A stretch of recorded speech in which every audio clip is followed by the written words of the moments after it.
मेरा नाम शव ठाकुर है। मैं दिल्ली से हूँ, पर जो मैंने अपने दोस्त के गांव में देखा, उसके बाद से मैं कभी वैसे नहीं रहा।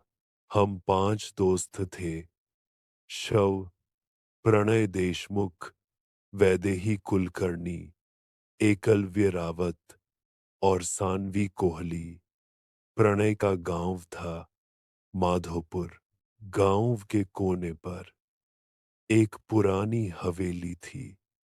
लोग उसे भैरवी हवेली कहते थे। प्रणय ने हमें पहले ही चेतावनी दी थी, शाम के बाद वहां मत जाना। हम हंसे।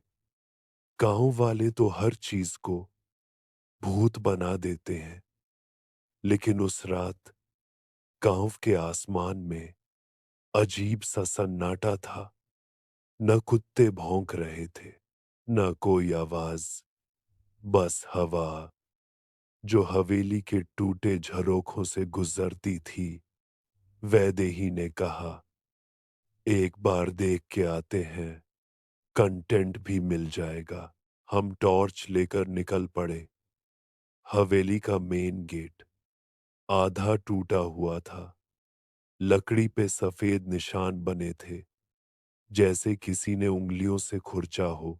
गेट धक्का देते ही अंदर जमीन पर मिट्टी और पुराने पैरों के निशान, पर ताजा, जैसे अभी अभी कोई चला हो। सानवी ने हल्की सी आवाज में कहा, यहां कोई रहता है क्या? प्रणय ने तुरंत मना किया, 20 साल से खाली है। हम सीढ़ियां चढ़कर फर्स्ट फ्लोर पे गए। तभी ऊपर से किसी चीज के खिसटने की आवाज आई। एकलव्य ने टॉर्च ऊपर डाली। कुछ नहीं, लेकिन हवा ठंडी हो गई थी। इतनी ठंडी की सांस से धुआं निकल रहा था। रूम नंबर 3 का दरवाजा खुला था। अंदर दीवार पे एक बहा सा दर्पण लगा था, लेकिन गिलास पर दाग, जैसे अंदर से किसी ने हाथ मारा हो।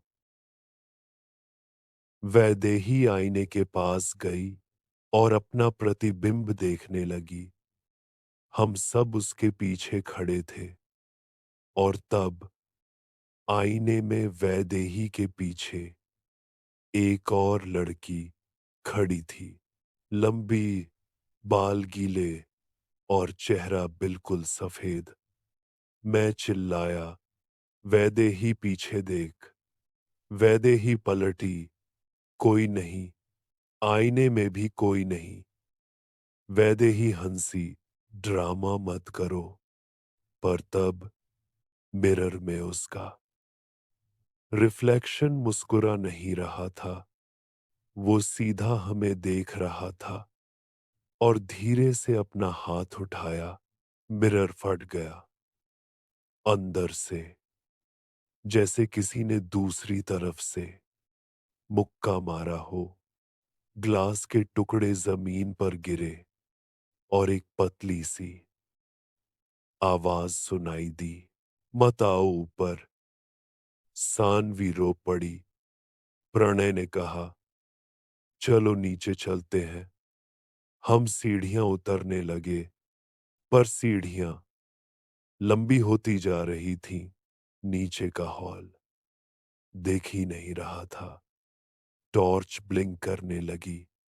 एकलव्य ने कहा, फोन पे लाइट जलाओ, पर सबके फोन डेड। जब आए थे तब एक 100% बैटरी थी, और तब नीचे से पैरों की तेज चाल की आवाज, जैसे कोई दौड़कर सीढ़ियां चढ़ रहा हो। हम जम गए। आवाज करीब आ रही थी, पर कोई दिख नहीं रहा था। सानवी को किसी ने पैर से पकड़ा। वो सीढ़ियों पर गिर गई। मुझे छोड़ो, हमने उसे खींचकर उठाया। उसके पैर पे गहरे नाखून के निशान थे, ताजा खून। प्रणय ने जोर से बोला, कौन है? और पूरी हवेली में एक साथ आवाज गूंजी, तुम लोग क्यों आए? दीवारों से मिट्टी गिरने लगी, छत से लहू की बूंदें टपकने लगी। एक कमरा खुद ब खुद खुल गया। अंदर एक झूला हिल रहा था, खुद से, और झूले पर एक बच्ची बैठी थी। उसका चेहरा जला हुआ, आंखें पूरी काली। वह धीरे से बोली, एक रह जाएगा। उसने सीधा प्रणय की तरफ इशारा किया। कमरे का दरवाजा अचानक बंद, अंधेरा, सिर्फ झूले की आवाज। और फिर एकलव्य चिल्लाया। उसका हाथ किसी ने पकड़कर अंधेरे में खींच लिया। हमने टॉर्च जलाई। एकलव्य गायब। बस जमीन पे खून का एक गोल दाग, और दीवार पे लिखा हुआ 4। वैदेही हिस्टीरिया में चिल्लाने लगी, ये प्रैंक नहीं है। प्रणय का चेहरा सफेद। यहाँ पर एक परिवार जिंदा जल गया था। बच्ची का नाम भैरवी था। हवा अचानक रुक गई, और सीढ़ियों के ऊपर वो जली हुई बच्ची फिर खड़ी थी। इस बार वो सीधा हमें देख रही थी, और उसने धीरे से कहा, 3। सीढ़ियों के ऊपर वो बच्ची खड़ी थी, आंखें अंधेरे से भी ज्यादा काली, और उसके होंठों पर अजीब सी टेढ़ी मुस्कान। 3। उसकी आवाज जैसे दीवार के अंदर से आ रही हो। वैदेही बेहोश हो गई। सानवी का हाथ कांप रहा था। प्रणय ने मुझे देखा। वह तब तक नहीं रुकेगी जब तक गिनती शून्य नहीं हो जाती। मैंने पूछा, शून्य मैटलैब? प्रणय ने धीरे से कहा, जब सब खत्म, तभी पीछे का दरवाजा जोर से बंद। हम 3 लोग एक हॉल में फंस गए।